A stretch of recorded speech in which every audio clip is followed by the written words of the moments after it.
Darnell Nurse left it in the corner, gets up center. Perry scores! Corey Perry! Ilya able to shake away from Solani. It's given away to Solani around in front.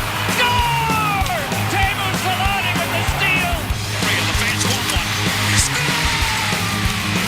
Off the floor! On the board! Paul Kariya!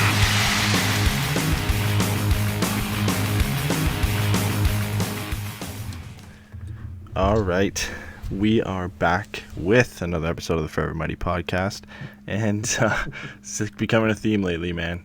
John Gibson, number one star, third star in the NHL across the last week, but he's making a case to get first star next week. Second shutout of the season, 31 save shutout tonight against the Coyotes.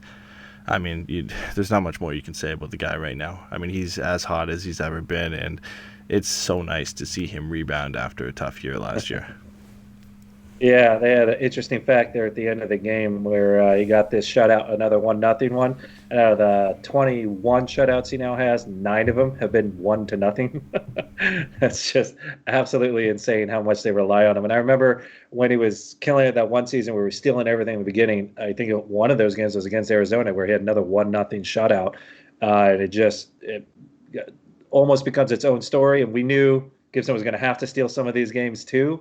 To kind of help the Ducks along, and he's definitely shown up, so it's good to see. Yeah, I mean, you can't ask for more from the guy right now, and he's going to have to make a majority of these starts throughout the entire season. Obviously, Ryan Miller's going to get into a few games here and there, but you want to say why not ride the hot hand until it's not hot anymore, but we know with John Gibson, with the past and the Ducks running him into the ground and the fatigue issues that that's obviously not a viable option for them, especially with the condensed schedule this year. But, man, it's hard not to, if you're Dallas Eakins right now, how do you just not say, let's just go with him? Obviously not on back-to-backs, but, the first game he got off this year was they had, I think, a day's rest. He had the shutout. Yeah.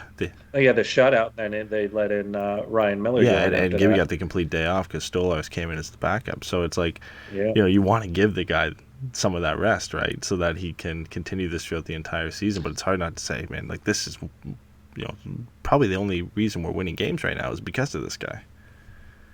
Yeah, I mean, and I think Miller's a good backup too, and I think he can do as well or comparable to what Gibson can do in any of those situations. But I think the start is probably the most important thing for the Ducks. If they get behind too early in the season, then it doesn't matter who you keep throwing in the net. It gets a little bit tougher. So I think you get some of these early wins, let them get settled in, and hopefully players start figuring the goal scoring side of things out. And then all of a sudden we're already kind of at a higher base than if we were just down in the dumps already. So he's giving them the platform to jump off of. We just got to hope that takes off at some point. Yeah, and I mean, Dave brought up a good point here, is that Gibby's going to get one of either Saturday or Sunday off this weekend because it is the first back-to-back of the season against the Blues, so he will get a little bit of a rest, but you'd have to think he goes Thursday against the Coyotes again. You could maybe make the argument that Miller could go and it could be another night off for Gibby, but with the back-to-back coming this weekend, he's playing at least one of those games. I wouldn't be surprised if they threw him in Thursday and then said, hey, Saturday is going to be Miller's night. We'll throw you in on Sunday on the second game of the back-to-back against the Blues and kind of switch up the normal start that would be for Ryan Miller. Yeah, and you also got to consider, too, even though it's more of a condensed schedule for the Ducks, it's a little bit easier than a regular season in that they're not going to Canada for 5 games and then heading down the eastern seaboard for another 3 games, and they're on an 8-game road trip where they're gone for 20 days, and then they got to come back home and all that travel back and forth. Literally the farthest they got to go is really St. Louis at that point. And other than that, most of the stuff is within their time zone or close to it. So even though there may be a condensed schedule, I don't feel like they're doing as much traveling or wear and tear, not getting that rest. And I don't think they're going to get a lot of practices in between games, or at least not high intensity ones where that could eventually start wearing on a team like the Ducks. I think they're used to having to do all that running around, and they don't have to do it now. Yeah, if you wanted a year to bounce back as a goaltender, it's a year where there's literally no travel compared to a regular NHL season, and you can get that rest and you can get that breaks in between games. But before we get into the breakdown here, let's take a look at the lineup before the game. A couple changes. Troy Terry gets dropped, which I don't want to say it's surprising based off his play. Some people actually called that this could happen, but it is surprising in the sense I didn't expect Dallas Eakins to do it, and not only that, I didn't expect it to be for Vinny Lettieri to come in and immediately take that spot on the line with Comtois Steele, and then also Ben Hutton comes in for his Ducks debut for Andy Welinski to play with Jakob Larson. But yeah, that Troy Terry one was an interesting surprise. I think more of the replacement was the surprise, because I'm going to be pretty honest with you. I didn't know who it was who came in to play, but from what I was told, the broadcast is just that he's been there and he's been working really hard, and they wanted to give everyone that opportunity to start the season who should or is familiar with playing and given that opportunity. But I've said it over the last couple of games. I am completely unimpressed with Troy Terry. And this is coming from someone who wants to see him do well and, had high hopes and expecting it to happen. But the dude's been given power play opportunities, been given, a good spot on, quote unquote, the kid line. And he doesn't produce. If he gets that chance, it's either wide or he turns it over or he takes a penalty. It's just nothing has really clicked. And it's for whatever reason, it's not clicking. And I think I said this a couple games ago. I said, hey, let him go to the AHL and dominate the AHL. I just don't think he right now can translate to the NHL level. I hope he does at some point, but at some point, if you're not going to produce, you got to get out of the way, and someone else is going to come in and produce, although no one really was producing this game. But it's not surprising that, to me at least, that Terry's got to go. He just, even his play with not producing just with the puck, it just doesn't, it's just not cutting it for what we need. Yeah, you're not alone there in the Vinny Lettieri news. I think Derek in our chat said he had no idea who he was either when he got called up, and I don't blame a lot of people. He was a pretty under the radar. I guess most people thought in San Diego signing during the summer. It's a guy you don't really think would have gotten a debut over some other guys, but with the goals not playing right now, and maybe Lettieri's been looking good in kind of camp and in practice down there, so he gets handed a shot. But I think if you're looking at an AHL season underway, it's probably a different story at that point. And I think for Terry as well, I mean, this is more so, I think, I don't want to call it a warning, but yeah, it's a sign from the coaching staff that you have to pick up your game, because it's not like he's going down to San Diego and playing a game tonight. They're not starting their season for a few days here, so he's going down and basically getting scratched for the night, and it's a transaction on paper that has to say he gets sent to San Diego because he's waiver exempt, so they can make room for Lettieri. But it is pretty much a benching for him tonight and saying, hey man, you got to get your game going if you want to keep your roster spot. Did you notice a difference? If Terry had been in there, I don't think I would have seen much of a difference either way. So yeah, I mean, Lettieri comes right in and basically takes Troy Terry's spot because he's on the first power play unit. And he came in, and again, I think it's a sign from the coaching staff saying, if this guy can come in and have the same impact that you've been having over the first few games, what does that say about the way you've been playing? And it's a harsh lesson, I think, for Terry to learn early on in the season, but it's one I think he needs to go through, because a lot of us have seen it. His game hasn't been up to par to start the year, and he's needed this spark a few times in his career so far, where he's had to get sent down, do well in the AHL, and come back up and prove he needs to play at a higher level to stick with the roster. So hopefully this is just another one of those notches in the belt for him, and he comes up and plays maybe on Thursday and has a good game. Yeah, I mean, sometimes putting him, up in the rafters and kind of watching the game a little bit and see, maybe he gets a different perspective. I don't know. But he's been around long enough that I think he knows what's up and what he needs to do, and it just hasn't translated yet. So I think it's more of a warning, hey, someone comes in, starts producing better, you're going to be sitting for a while. So you better hope that doesn't happen. And then when you come back in, you start being that guy, so I don't have to go looking for somebody else. Yeah, I mean, if you've got a guy like Vinny Lettieri who can jump in and take that spot, you've also got a kid by the name of Trevor Zegras down there who's chomping at the bit to make his NHL debut. And as much as you don't want to lose your roster spot to a guy who's played most of his career in the AHL, the last thing Troy Terry wants is for Trevor Zegras to step in the lineup and play so well that they can't take him out. Lights out. I don't think he's as Exactly. worried about Lettieri taking his spot. It's about the other guys down there who could lay claim to that spot and not let it go. So you would think that they're eager to get Terry back in for the next couple of games here and see if he can prove himself. But let's. I know he's eager. Yeah, he should be, right? His roster spot, like a lot of other guys on this team, is not guaranteed. So let's get into the breakdown here. First period starts off quicker than the last few. I mean, the Ducks have been better with their starts over the last few games here, but a little bit back and forth early. John Gibson makes a pretty nice save, and then it goes immediately down the other way with Ryan Getzlaf on a breakaway. And I feel like we say this all the time with Getzlaf, but he has such a great shot, but when he gets on a breakaway, he just overthought it. And he ends up fanning on it, and it doesn't get a good wood on it and try to get it past Kemper. Yeah, with Getzlaf, he's not a speedster, so you're not going to see a lot of breakaways. I think the last one I can remember, was last season when he got that overtime winner against Vancouver, I think it was. And he kind of did a little dipsy doodle around an overzealous goalie. But other than that was 3-on-3. So other than that, you don't see Getzlaf ever get these breakaways. I think he was trying so hard to get separation. By the time he looked up, he was at the hash marks, and he's like, "Oh crap, I got to do something here." And he didn't make a move. I would have thought he probably would have tried to make a move. He tries that puck so far in front of him as a goalie, and that puck, when you see the forward crashing in, has the puck in front of him.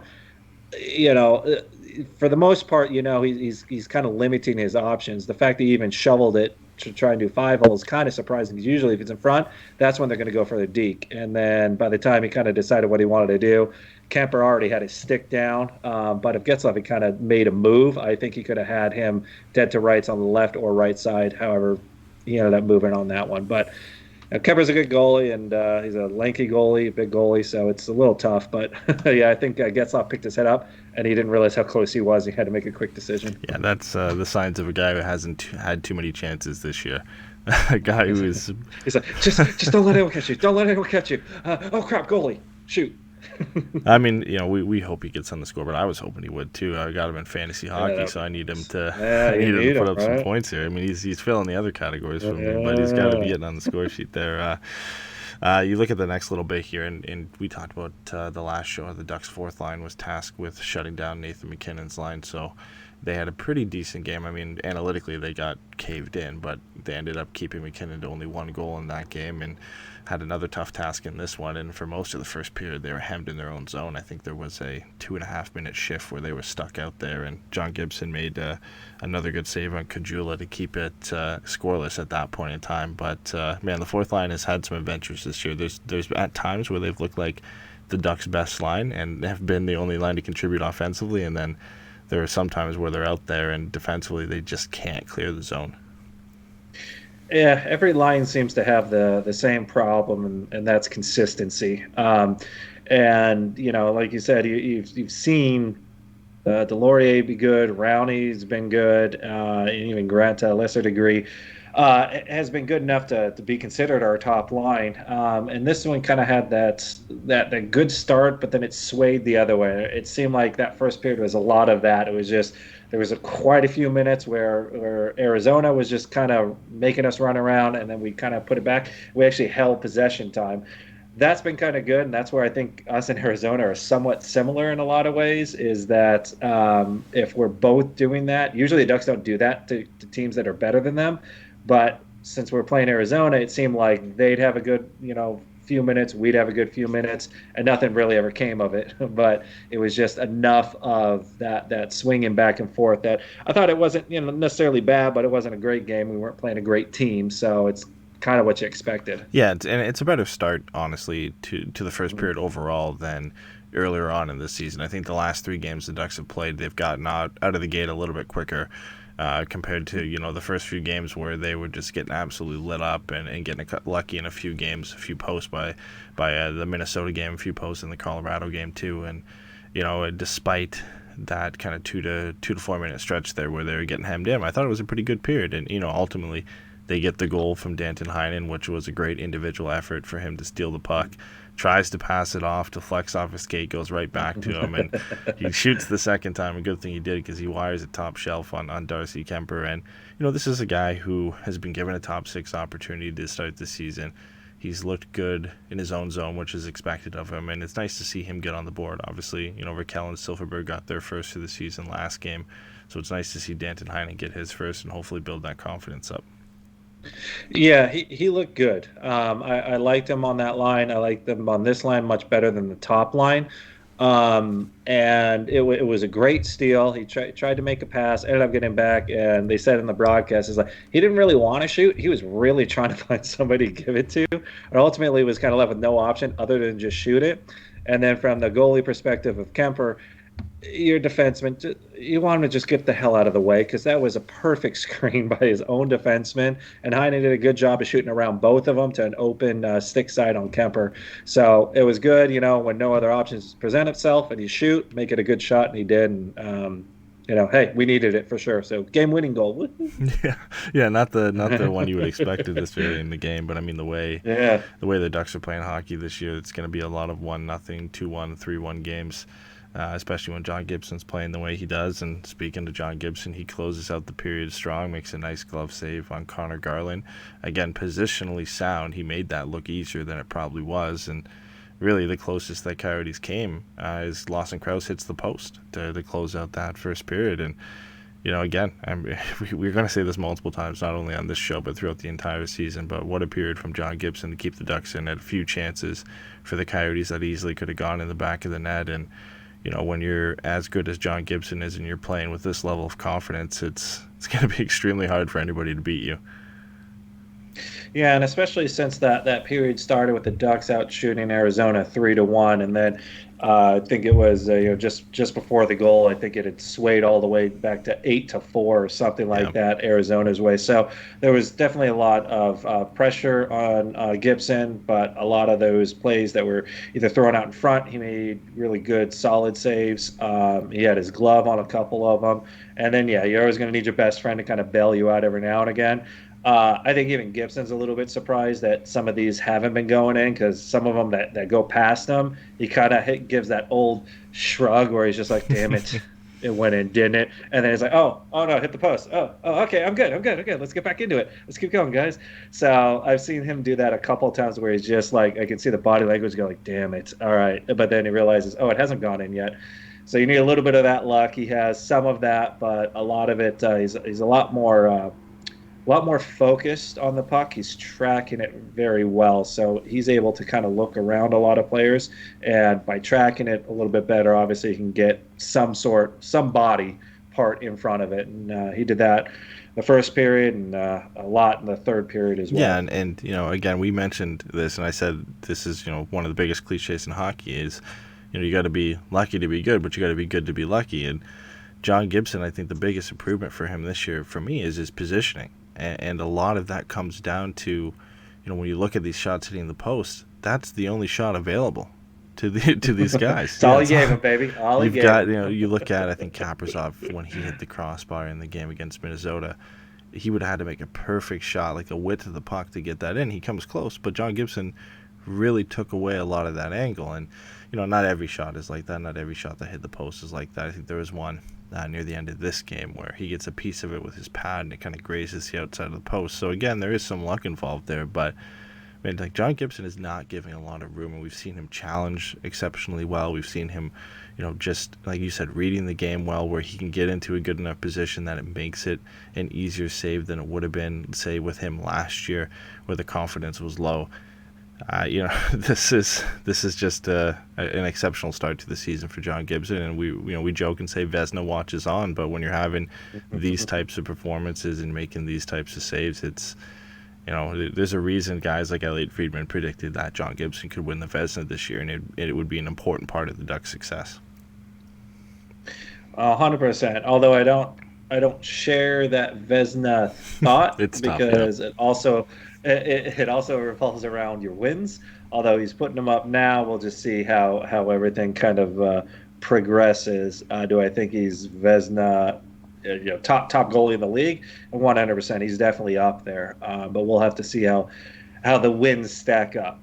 But if he keeps getting shutouts or giving up only one goal, then I think we're in good shape to kind of keep getting wins if we can just squeak out a couple more goals. Yeah. Eventually, it's gonna, like it always does, it's gonna come back to haunt them a bit if they can't, score enough goals on the season.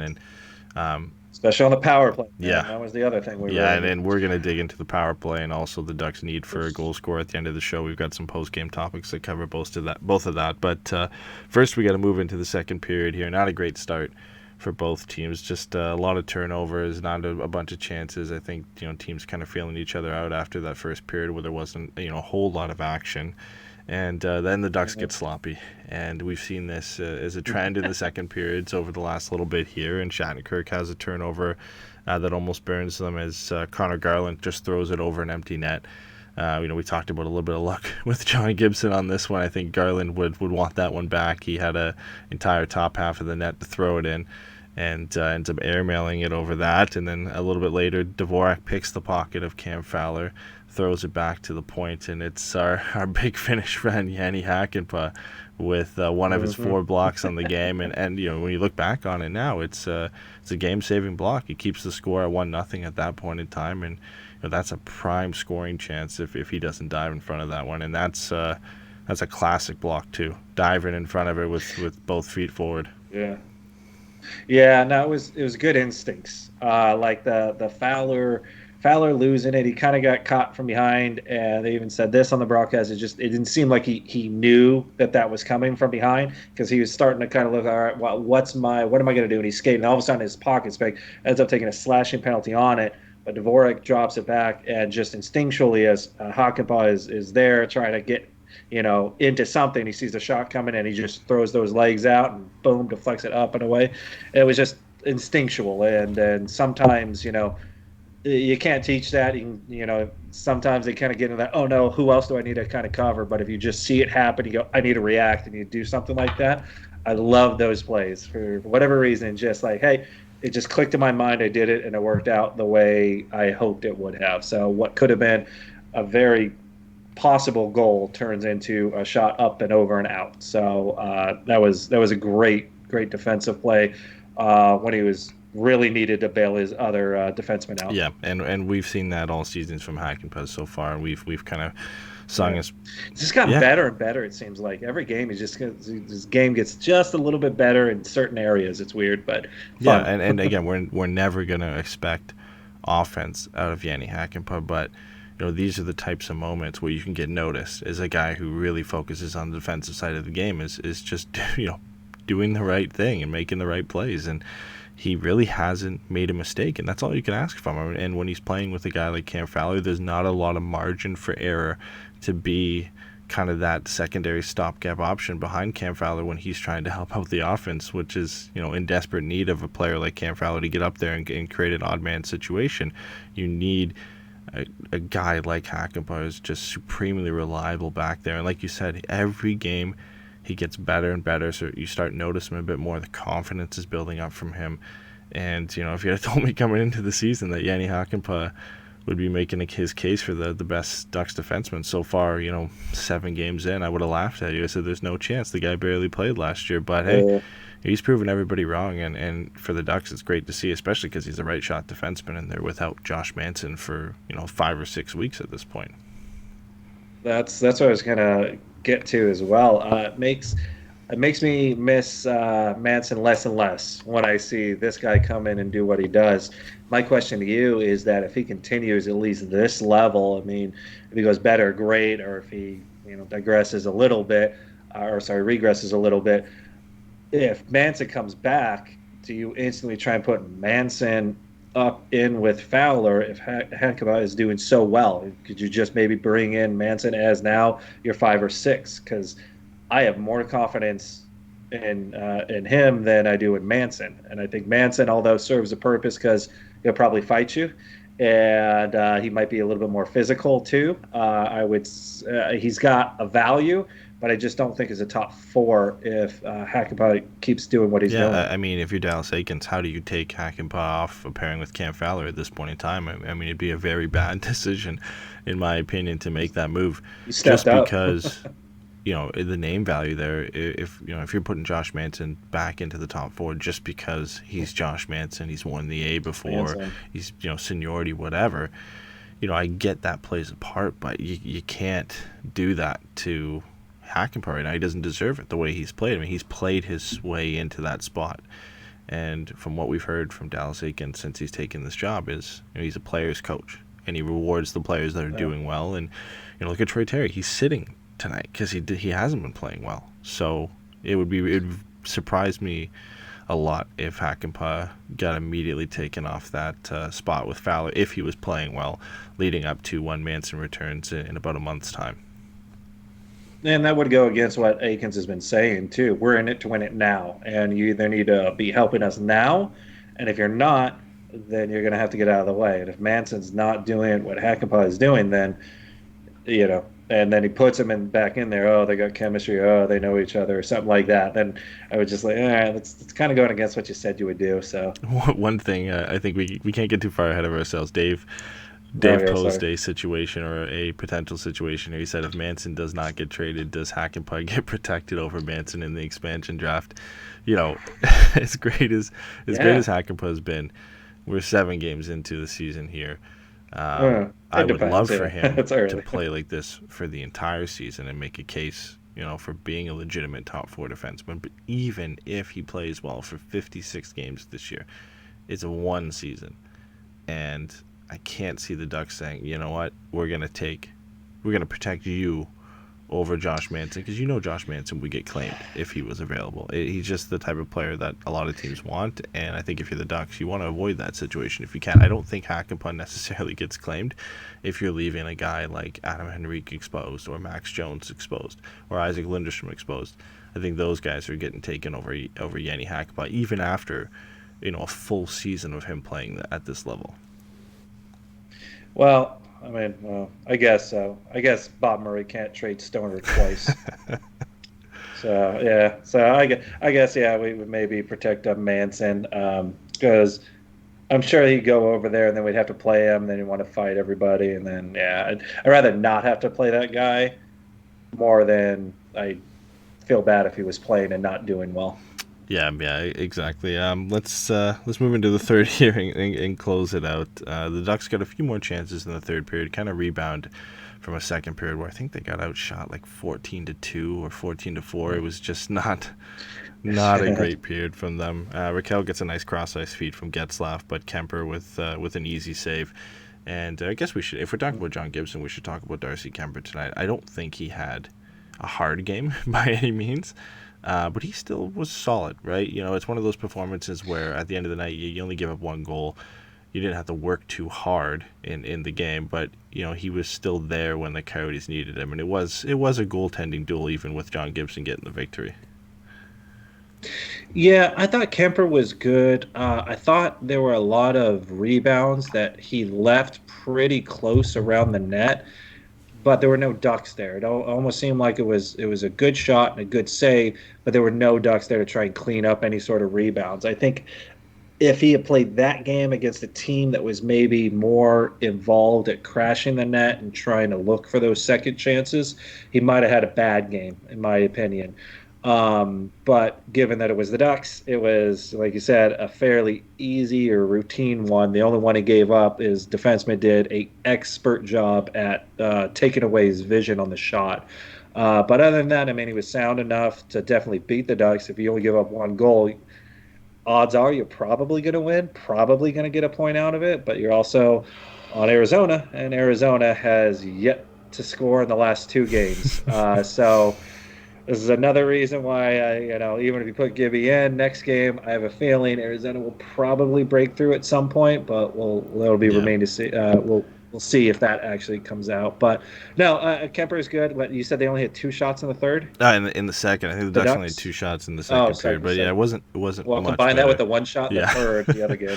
Yeah, no, it wasn't much better in the third. But you sometimes forget that the Coyotes were and are almost just as bad as the Ducks at putting the puck in the back of the net. They're routinely 2 of the bottom 5 teams in the league when it comes to goal scoring, despite having some bigger names like Phil Kessel on the roster. But No, I feel they're really close to the Ducks as far as if you really kind of want to break it down. I mean, we have some of those guys that have been that upper level for a while. So like your Getzloff, and they have a Kessel, and they have who's their young dude? Clayton Keller. Yep.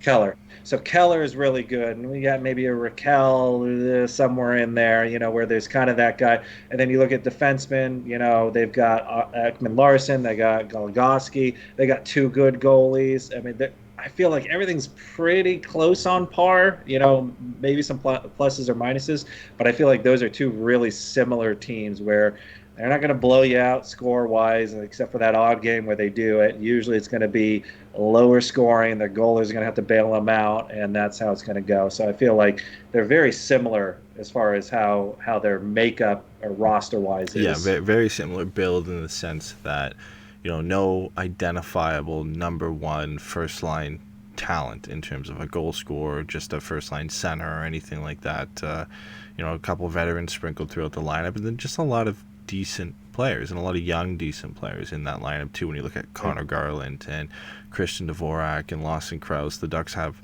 their own mix of similar players. When you look at Sam Steele and Maxime Comtois, and the list goes on, it is a very similar makeup to what the Coyotes have, and why you end up every game they seem to play the Coyotes, it's a pretty close game, whether it's a high scoring game or a low scoring game.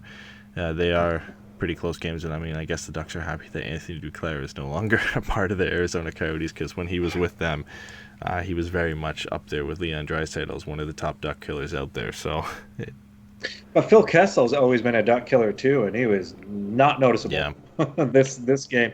And I believe he leads their team in goals. But once again, it was kind of just the shadow on himself last season. Was the first one in 11 seasons where he hasn't scored 20 goals.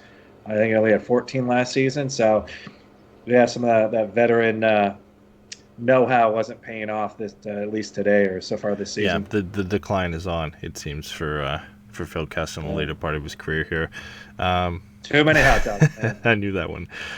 Was coming up at some point here. Jacob Larson makes probably the first really bad, questionable play of the season so far this year.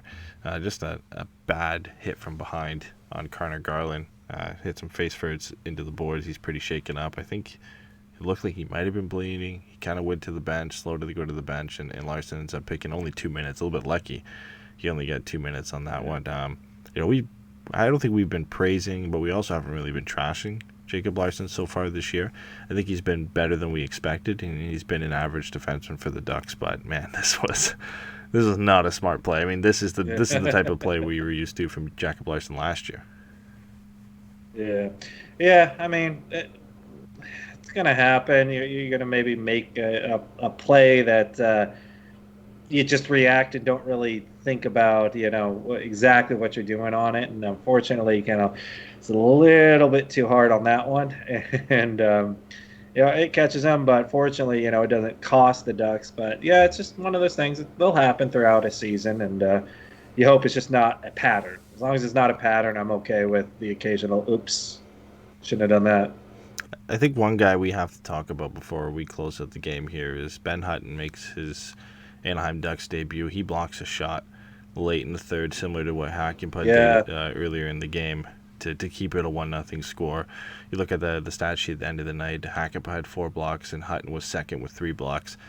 I mean, this is what you bring both of these guys into the lineup to do. I think it was not a necessarily strong debut for Ben Hutton, but he went out there and did what he had to do. And I think when you look at that Ducks bottom pairing right now, when it's a kind of a rotating door, that's all you can ask for from Ben Hutton, is to go out there, be a defensively responsible defenseman, and do what he does best, and that's block shots. Yeah, and I also think anybody who's coming in at this point is still playing that catch-up game where you haven't played in X amount of months. You're playing kind of just a weird type of game. Like, this is the first one where I think fans have been allowed into the arena, and it's 25% capacity. So anyone who jumps in and doesn't necessarily blow you out of the water, he should have been doing better.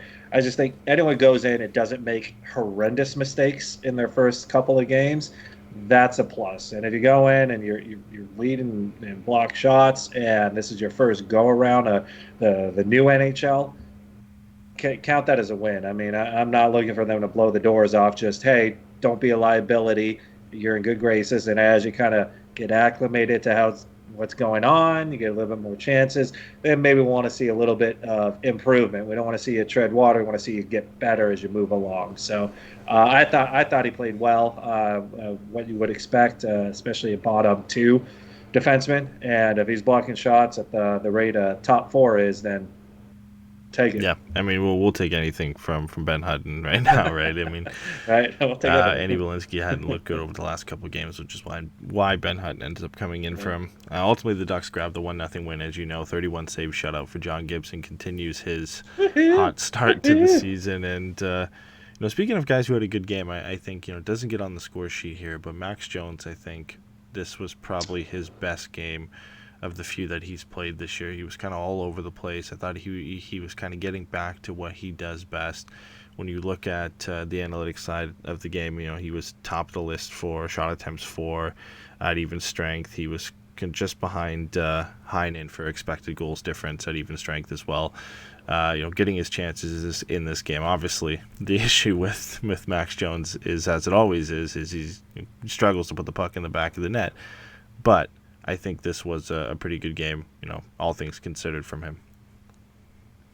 Yeah, they had talked a little bit about him in the pregame when the previous game against the Avalanche. Both of the goals that his line scored, he was just in front of the net, just being distracting, just taking a defender away, doing something like that.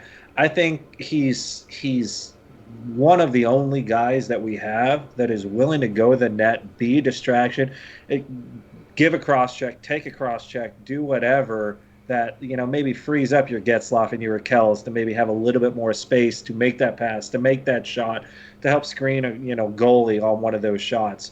So the more he's in front of the net, the more he's trying to bang bodies, get the puck out to the other guys. I consider that his wheelhouse. And if he can chip in a couple of goals on rebounds or deflections as he kind of progresses, that's what I want to see from him now. I was hoping earlier he had that scoring touch, that maybe you'd start seeing him light it up and he start putting things bar down. But I'm more happy anyways with him being that front net presence, because we don't have that. We don't have that on the Silverberg Henrique line. You don't really have that on the kids line. You maybe do a little bit, and then you maybe have it a little bit on the fourth line. But with that skill line with Getzlaf and Raquel, they need that guy in there. And I feel the more he's in front of the net just being a nuisance, the better and more effective he's going to be. And eventually those goals will just start coming. They just won't be maybe the highlight variety that we were maybe hoping for his career. Yeah, I mean, he started behind the eight ball to start this season. He was on the IR. He had to kind of earn his chance to get into the lineup, and he's making a good case to keep that there, especially with Sonny Milano on the IR and Isaac Lindstrom not really looking that great to start the year. Great.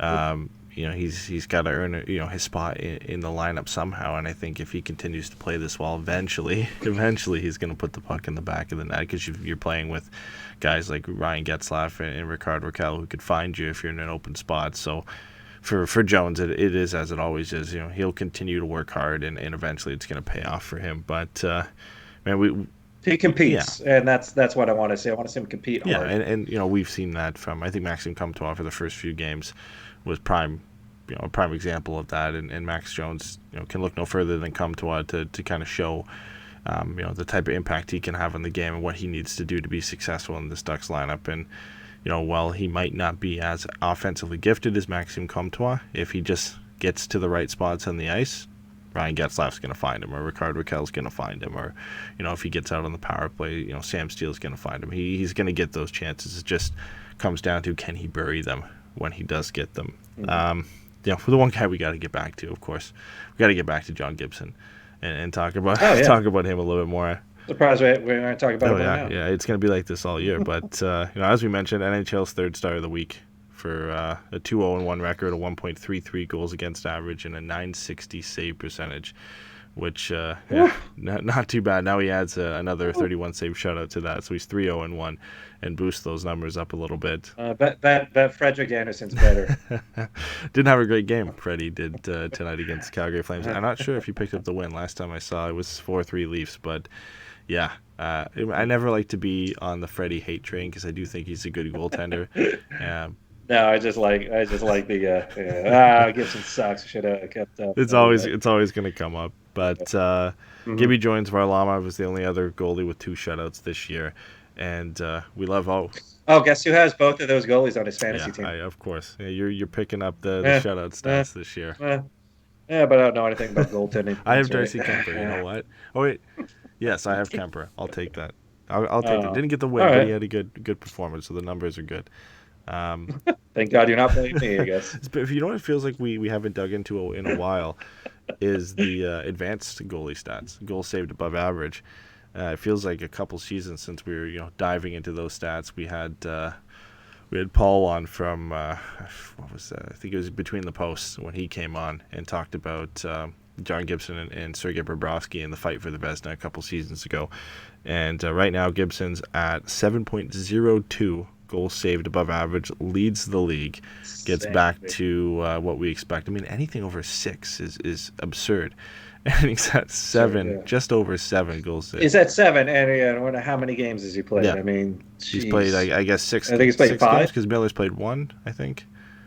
Yeah, 1. So 7 goals, no. 7 so, goals saved above 6, average in 6 games. It's unreal. You stretch that out over an entire season, and Gibson's finishing. We wouldn't have a win. We wouldn't have a win. Obviously it's impossible, or not impossible, but very, very hard to sustain that type of play over an entire season. But if he did, I mean, that's on pace for close to 60 goals saved above average over that span, which would just be a ridiculous number. Like we were talking about in his Vezina season, I think he was at 32. And that was a ridiculous number. Imagine finishing anywhere north of 50 is just you're getting into record territory there. But we're used to associating these numbers with John Gibson over his career. It's whether it be save percentage, goals against average, goals saved above average, goals saved above expected, whatever you want to pull out. When John Gibson's on his game, he's usually near the top of all of those lists. Yeah, and that's why I can't understand the hate, and I will say this, at least through this season versus last season. Last season, part of his problem was he would make that ridiculous save, but then he'd give up the soft one, and it almost became a tit for tat. It's like, oh, well, you made that, but you also let this one in within the same game. That seemed to happen a lot last season. Now, that can also be attributed to the team tanking, not playing well, and definitely underperforming. Over the last 2 seasons, really. And then, this one, he came out and said he's going to be better. The team should be better, and he's taking more of a leadership role in it. But that's the one thing I've noticed. He hasn't really given up the easy one. About the only one you might say he could have possibly had was that one against Vegas with Pacioretty. Yeah. Once again, if you should have had a goal and Pacioretty's shooting, it's Pacioretty. Yeah, multiple 30-plus goal scorer. There's a good chance it's probably going to go in anyways, but you hope you get it. But other than that, most of the goals haven't been his fault, and a lot of goals should have gone in that he's making saves on. So count your blessings. Hopefully this just continues as much as it can this season. But anyone who's watching that doesn't know much about goaltending or is watching the Ducks, just bask in how great Gibson is, because we could have a much worse goalie and a much worse goalie tandem, because I think Ryan Miller is somewhat on par with what Gibson can do game in and game out. Yeah, and Nade brings up an interesting stat in the chat here, is that the second best goaltender in goals saved above average is Mackenzie Blackwood from the Devils with 3.9. Yeah. So Gibson almost completely doubles that number. And Blackwood has missed the last couple games for the Devils due to an injury, so it's a little bit inflated, because I think it's only over 3 or 4 games for Blackwood, where it's over 6 games for John Gibson. So there's Hart Trophy calls in the chat here, and if the Ducks make the playoffs and John Gibson is holding strong in the numbers, we talk about a Vezina, him needing the wins. I think a Hart Trophy gets thrown into consideration there if he's above 925 save percentage. Goals against average doesn't really matter if he posts 20 wins and continues to be near the top of the charts and goals saved above average. Like, that is a potential Hart Trophy season from John Gibson, you could think. I would, and I would say on this team in particular, who's not scoring a lot of goals, I would say he's definitely our team's MVP, and I think he has when you do that 3-star thing that they love showing every game on the broadcast. The last 4 years he's led it, and he's leading it now, and I'm sure they just added to that, after this game. This is what will always tend to happen. You got to be 10% better than anyone on Canada or East Coast. Anything on that side, you got to be about 10% better than anybody else to actually get that consideration for MVP. That being said, it's mostly because unless you're Connor McJesus, they don't watch all the games. They watch the East Coast games, and they're up for that. But once the West Coast games come on, it's like 10 o'clock their time. And at 10 o'clock, they're not sticking around to 1 a.m. and going like, wow, that guy's really kind of killing every little play that we're all seeing. They don't see that. And so I think that MVP thing kind of falls to the wayside until they have to look up stats and go like, oh, wow, he's really killing it. Maybe I should go back and look at some of the things he's doing. But you got to be like well above. I hate to say that it's the East Coast, West Coast bias thing, but I feel that that's totally where we're going to kind of be. You got to either – unless you're a player like Kopitar was leading the league in points, even then they'll probably say, oh, most of those are assists. So I've been seeing this guy play, and he does little things that I haven't seen that guy do because I'm asleep by the time he's doing them. Yeah. So we'll see, but I would agree. I mean, he keeps that out. You can't deny it. Yeah, it'll be interesting to see if he can. I mean, that's the big thing, and I think the issue for the Ducks still remains they can't score any goals. And not only that, the power play is suffering because of that. They're 0 for 15 now for the season, not one power play goal. And, when you look at the issues the Ducks had last year, it was, they couldn't score goals, but they also weren't playing defense that great, and the goaltending didn't show up because of that. And I think there has been some adjustments going into the season. I think the defense in front of Gibson has been a lot better. There's still some shaky moments and some bad turnovers, but it's by no means a perfect blue line, and I think there are improvements there over last year. And then obviously the goaltending, like we just talked about for the last 20 minutes, is back, and John Gibson is playing at a high level. But the main issue here is goal scoring, and the Ducks are winning games 1-0, 2-1, 3-1 on an empty net goal, and 0 for 15 on the power play at this point in time. What do you do? Like how do you fix that without going out and getting a goal scorer? Like, how do you fix that internally? I like what they did by putting Getzlaf down low and being that facilitator of passes, because he is good. And as much as everyone likes, what Zegras does and his vision, and he does that kind of from the half wall, Getzlaf, I think moving him down low has made a lot of chances. And it comes down to the same problem that we have on even strength. Is who the hell is going to finish that pass? We don't really have that finisher, or we keep expecting the guys like Silverberg or Raquel or Comtois. We need someone to finish the damn play that at least on the power play side of things here, that Getzlaf's going to set up. Other than that, if we're not going to be setting up plays like that where it works, maybe send that misinformation, get it to the point. You got a power play quarterback in Shattenkirk. Let him start getting some pucks through there, get it on the goalie, make the penalty killers go from down low to up high, back to down low. See if he can maybe create some confusion. Guys get open on the side of the net and start trying to bang them home. I'm not a power play specialist coach. Shocker, I know. But I would assume that, hey, if this isn't quite working, go back to the basics. Throw it to the point. Slam it home, start getting some rebounds, get some of those dirty goals real quick, and then start looking at, hey, we're going to really set this thing up, and we're going to be executing it, beautifully, and they're going to start being pretty. I just feel power play maybe is looking to be a little too pretty. I want a dirty goal. It's one-dimensional right now. I think teams go into it knowing that they're going to create opportunities. They've got creative passers in the team. They got mobile defensemen, but there is no shooter on either power play unit, and it's evident when you've got Vinny Lettieri playing on the top power play unit because you don't have a lot of options and you're trying desperately to find something that throw works. it on the wall, see what sticks. And I mean, this transitions into our kind of next topic here is in 31 Thoughts, Elliotte Friedman's article. He made note, and it was a specific point. His 6th point of 31 in his in the article was literally just about the Ducks, and it was one sentence. It says, "Keep an eye on this. The Ducks are looking for scoring," which, yeah, it's not a news flash or breaking news or anything like that. We know the Ducks are looking for scoring. They're in on Pierre-Luc Dubois.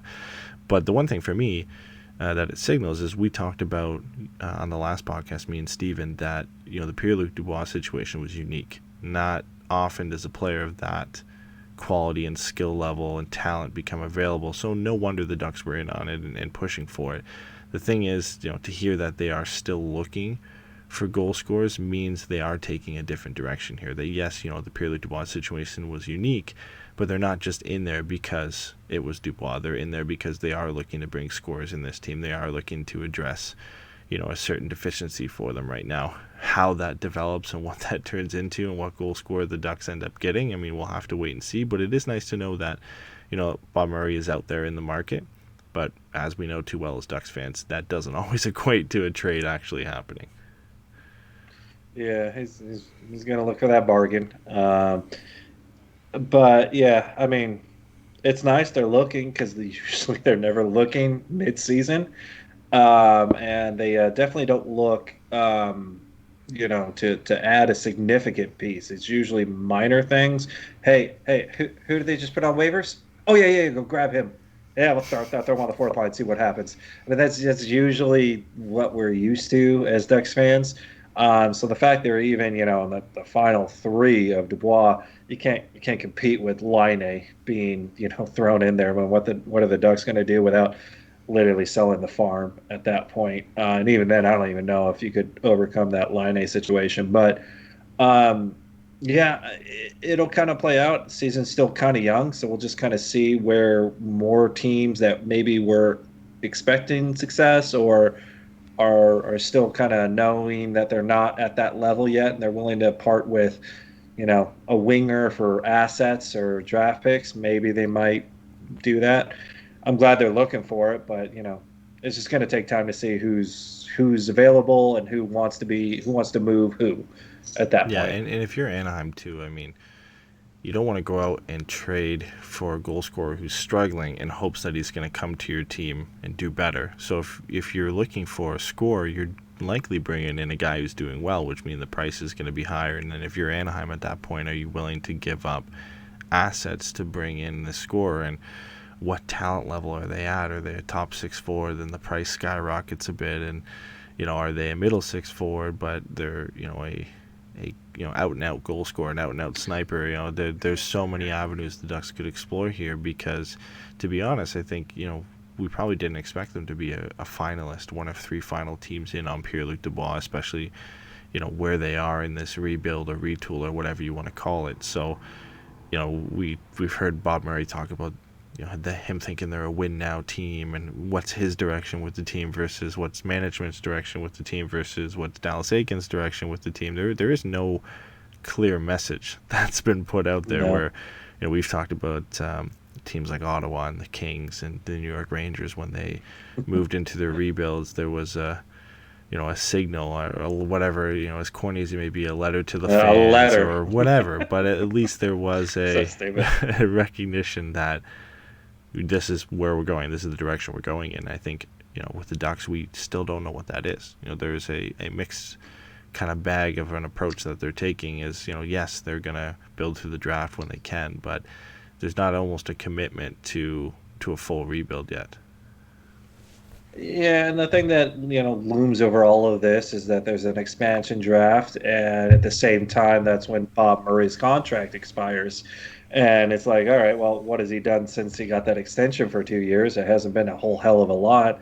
Is he trying to save his job and make a huge splash that all of a sudden creates something, or has ownership just kind of gone like, all right, we gave you this 2 years to get you to this point. Don't screw us over. and we're going to have a new GM come after expansion draft time. So, yeah, it's kind of a funky time for Ducks management slash ownership. But I got to think if he was in the running for that, it's not something where he's looking to, like a lame duck session where he's just, hey, I'm on my way out. Whatever happens, happens. I'm not going to rock the boat too much. It's like, all right, I'm looking to make this team better, whether it's to save my job or it's a legitimate thing. I think this team can compete, and we just need this extra piece to really do it, whether I'm here next year or not. My focus is to try and make this team better now. Yeah. So it's tough to figure out exactly where they're at. You'd hope as a Ducks fan he's part of the plan if he's making the right moves, and he's not just making the right moves to save his job. That's where everyone's kind of like, well, let's see what he does and see what he can get done. Yeah. But I mean, as a general manager with some gravity to him, meaning that he's got some collateral that he can negotiate with other GMs and maybe hopefully make a trade that's in the Ducks' best interest moving forward. And I think when you look at the second point from Elliotte Friedman in this article is referring to the Pierre-Luc Dubois trade. He didn't know the specifics of what the Ducks offered, but he believed that Trevor Zegras and Jamie Drysdale were not part of the offer that was put to Pierre-Luc Dubois. So there is a sense of a future plan there, and that they're not going to move on from their top two prospects, which, on paper you would say is an obvious decision. You're not going to trade these guys at this point in time. But, Korea Forever brings up an interesting point in our chat. He said prospects are all what ifs, and if the Ducks are in win now mode, as Bob Murray says, they need to do something. And I think that's where the lack of direction comes from. Is you got the GM saying they're in win now mode. They're not willing to move certain prospects. Has he said win now mode, or is he's like we're not in rebuild? Yeah, there was an article in preseason where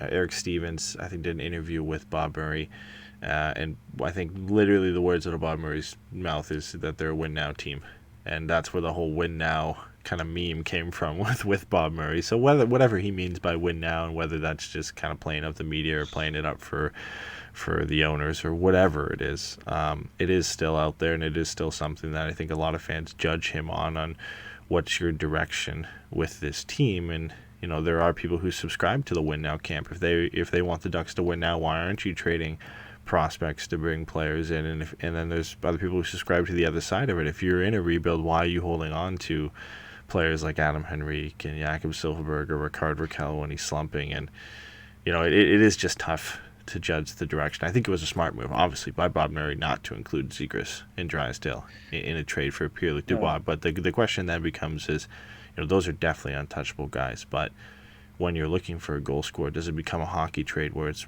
Rickard Rakell for 1-for-1 or close to a 1-for-1 for an out-and-out top six goal scorer?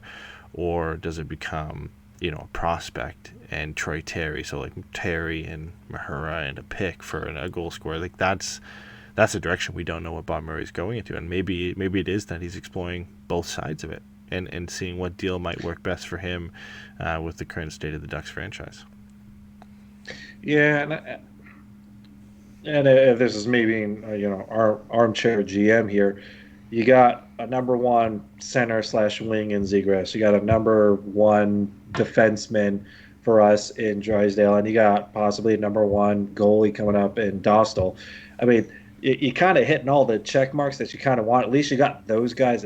We got that figured out. We'll kind of complement as we move forward. We're not going to get rid of those guys to try and win with the current team that we have now, which, although is, in my opinion, doing better than I expected, I just don't think that we're a Stanley Cup talent team right now.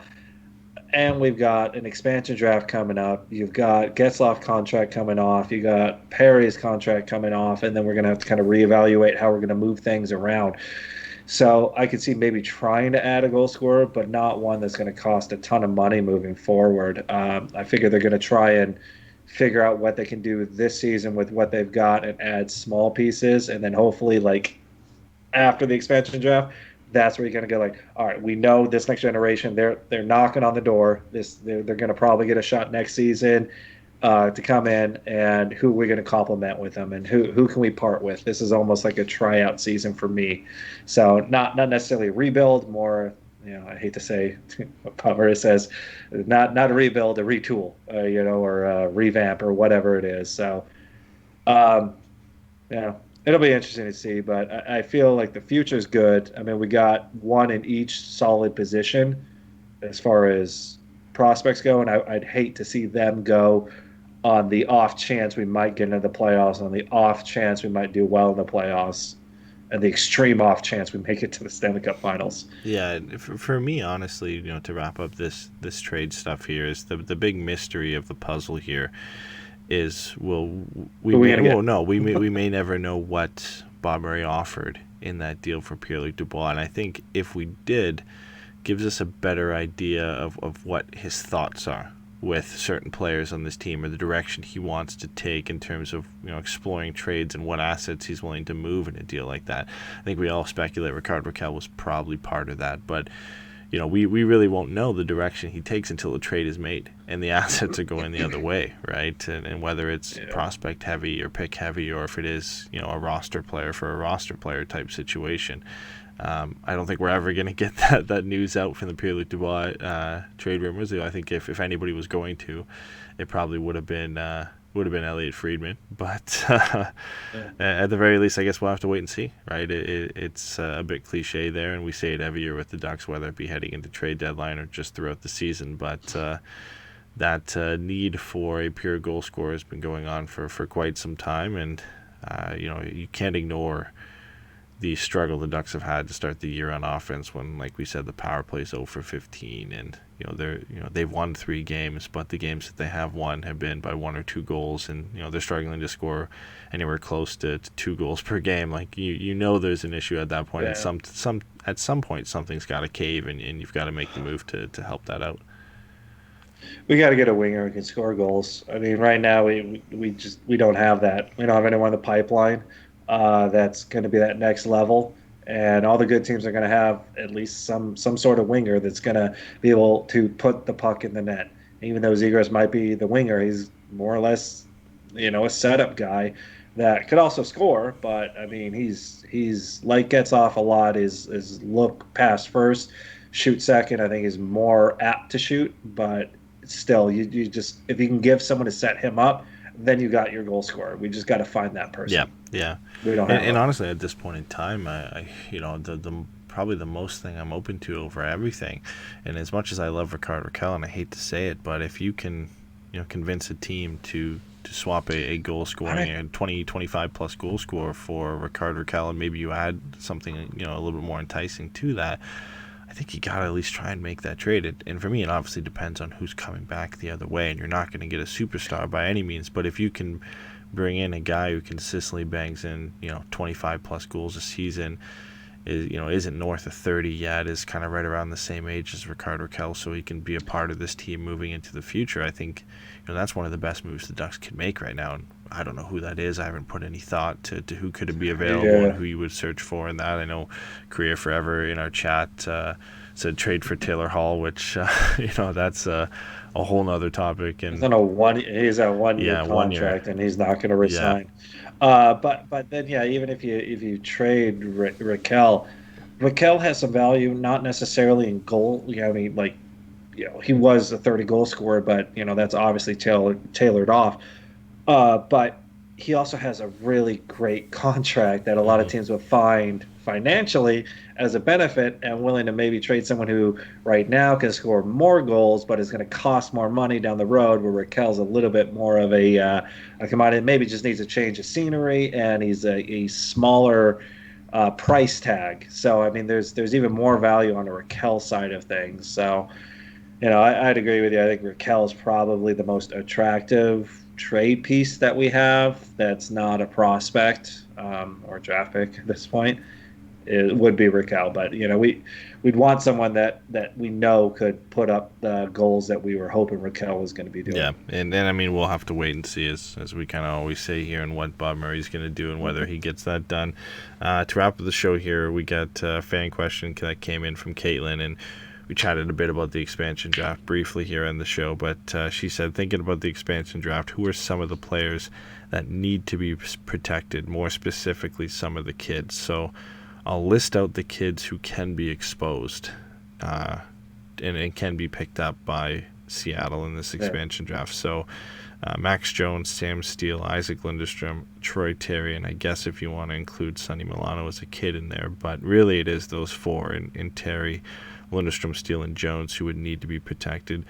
Obviously guys like Zegras, Perreault, Tracy, Benoit Olivier Gru, they're all exempt, and Maxime Comtois, luckily for the Ducks, is also exempt, so that doesn't add another wrinkle to this. But when you think that, Adam Henrique is a guy they might want to protect, same goes for Silfverberg, Raquel. At that point, whether who's still here out of those guys, is Ryan Getzlaf a guy that you're going to sign beforehand and have to protect him, or are you going to wait till after? You know what I mean? They're going to wait till after. They're going to play that smart and just be like, hey, that's one guy we don't have to. Let's have that conversation. I think it's the same conversation they have with Derek Grant. It's like, listen, we're going to trade you. You get a chance with Philly, but we really want to keep you. But we want to also make ourselves a little bit better, and you're not going to get a chance at the playoffs. So I feel that would probably be their route, is like, hey, there's no re-signing right now. If you want to stay here, we have a spot. We will work something out for sure. So as far as those young kids go, I think Steele's a definite, because Getzlaf, even if he comes back, there's a regression. Like, I think this is maybe his last season as the number one center. Henrique should probably be that, but I think Henrique is a possibility to be, I wouldn't say picked off, but I want to have those three centers. If I can have Getzlaf, Henrique, and Steele, that's good. I like Max Jones because he does something no other Duck player does, and that's get in front of the net. And I'm sorry, but we sorely miss that. And then Terry, I'm fine with losing. That does not bother me anymore. I think I made that evident. And then who's the other one that we got to worry about? So it's Terry, Lindstrom, Steele, and Jones. And Steele, fine with Lundstrom. Yeah. So right now, Steele and Jones have met exposure requirements, so they have to be protected. Troy Terry only needs to play one more game to hit exposure requirements, then he would be eligible. Ooh, do you think that's why? Do you think that's why they didn't play him? Yeah, I don't know if they're planning on keeping him out for the remaining 50 games this season. That would be an interesting way to go about it. You never know. Now, if he's he could be on the taxi squad for a while. You never know, but obviously, like we said, Henrique, Silfverberg, Raquel, all exposed. Heinen, Milano, Grant.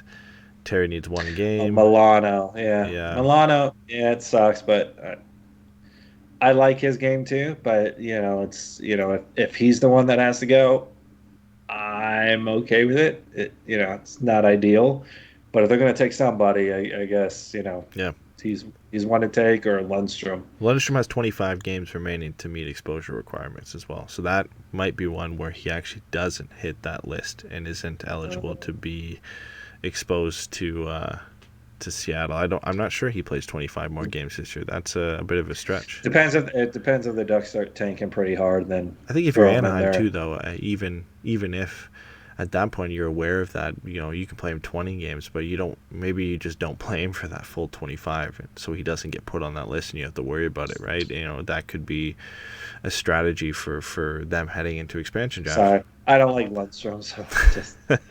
I'd rather him be gone and be like, hey, they took that guy. All right, we're good. I think to answer the question, I think out of all the kids, the one guy I can safely say that you need to not leave exposed is Sam Steele.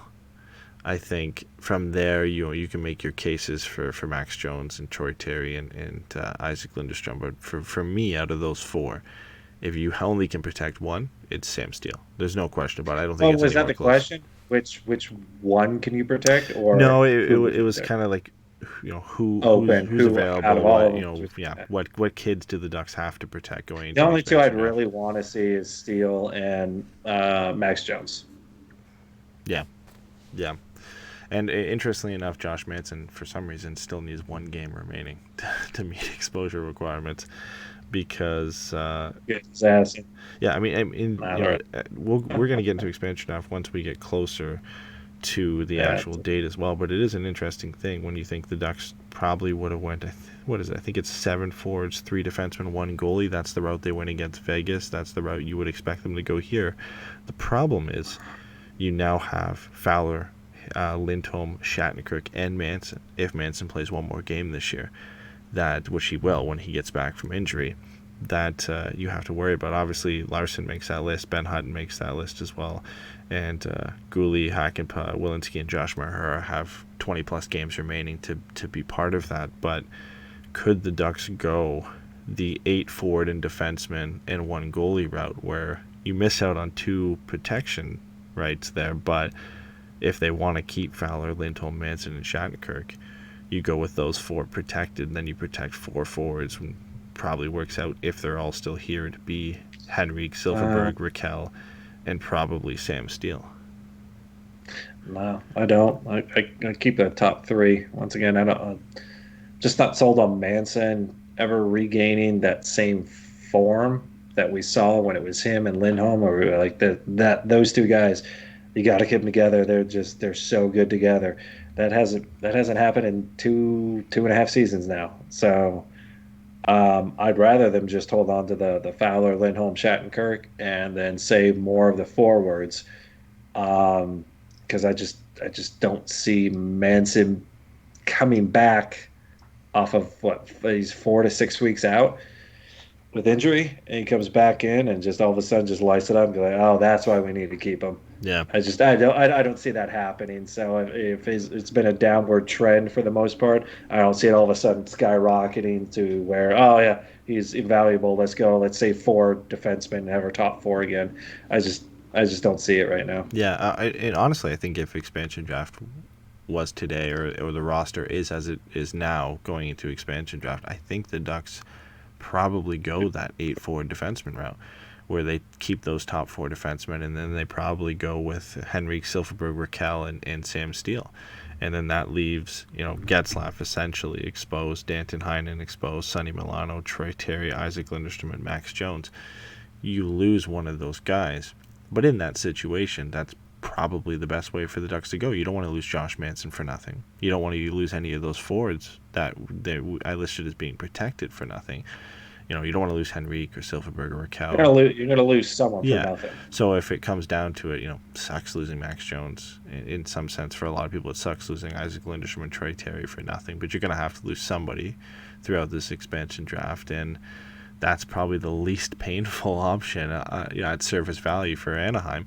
But it all comes down to, is Rickard Raquel part of this team at the end of the season? Is Josh Manson a part of this team? Are either of them a part of this team at the end of the season? Does anybody else get moved? And that will present its own wrinkles into the expansion draft. But in all honesty, looking at it as it is now, I could see the Ducks going that 8 forward, or that 8 skater route, and 1 goaltender. They're going to take Ryan Miller anyways. Goalies are number 1. John Gibson wins the Vezina and the Hart Trophy, and they protect Ryan Miller. Or Anthony Stolarz, because he's also eligible to be exposed. Oh, yeah, he's available. Yeah. Alrighty, well, that brings it to an end for today's show. We will be back on Thursday to cover another game versus the Anaheim Ducks and Arizona Coyotes. John Gibson might be in that game. If he is, the Ducks definitely have a very good shot of winning that game, as they did this one. We will again be live 15 to 20 minutes after that show. And the last thing I want to bring up too is yesterday I mentioned that if you do like the show and you do like listening to us, we have a couple other ways that you can support us. We do have a Patreon where we release 2 bonus episodes every month. It's patreon.com. So good. /Forever Mighty. And yeah, Pucks and Brews. They're favorites. Pucks and Brews is a fun show. We do that twice a month. They're the best.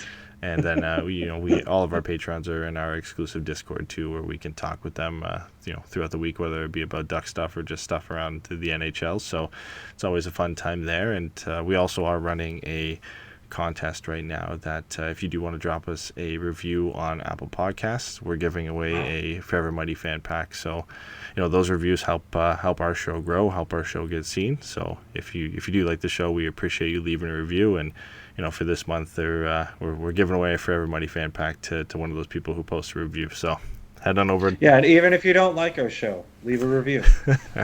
You can win a fan pack. Leave a review, but make sure it's a 5-star review, not a 1-star. I know I'll review. be leaving a 1-star, but that's just me. I hate Canadians. Litter our show with 1-star reviews. All right, guys. I'm gonna take this. We'll be back on Thursday for the post-game show, and then we won't be live on Saturday because it's a back-to-back. So we'll be live Thursday, and then we were live on Sunday to cover both Blues games. And then moving forward, it'll be as per scheduled after every game except for the back-to-back. So thanks for everybody coming out. Love to see you all here again. Love to see new people in the chat, and we'll talk to you guys on Thursday.